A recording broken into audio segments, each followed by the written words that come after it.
Bonjour à tous, bienvenue si vous nous rejoignez sur France 24 et sur France Info.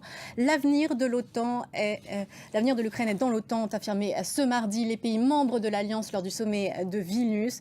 Jens Stoltenberg a ajouté que l'Ukraine deviendra membre sans mettre en œuvre de plan d'action, mais sans calendrier annoncé. Volodymyr Zelensky a affiché sa déception. Kevin Battista et Florent Rodeau. Mercredi, les dirigeants prendront part au Conseil de l'Ukraine, mis en place pour renforcer les liens entre Kiev et l'OTAN. Déjà, certains pays ont fait de nouvelles annonces d'envoi d'armes. C'est le cas de la France, qui va livrer des missiles à longue portée. Le soutien militaire français s'accentue, mais cela n'a pas été toujours le cas. Retour sur l'engagement de Paris auprès de Kiev avec Jade Lévin. Bien que non engagée dans le conflit, l'OTAN veut montrer son unité et son soutien à l'Ukraine.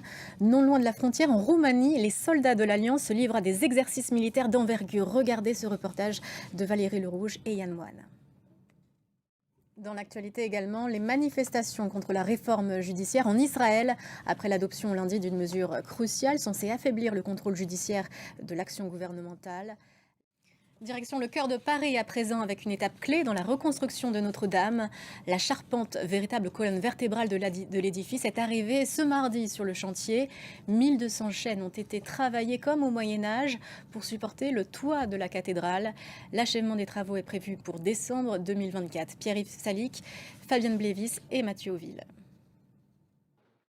En Sardaigne, on parle d'une invasion de sauterelles. Elles seraient des milliards à infester des terrains.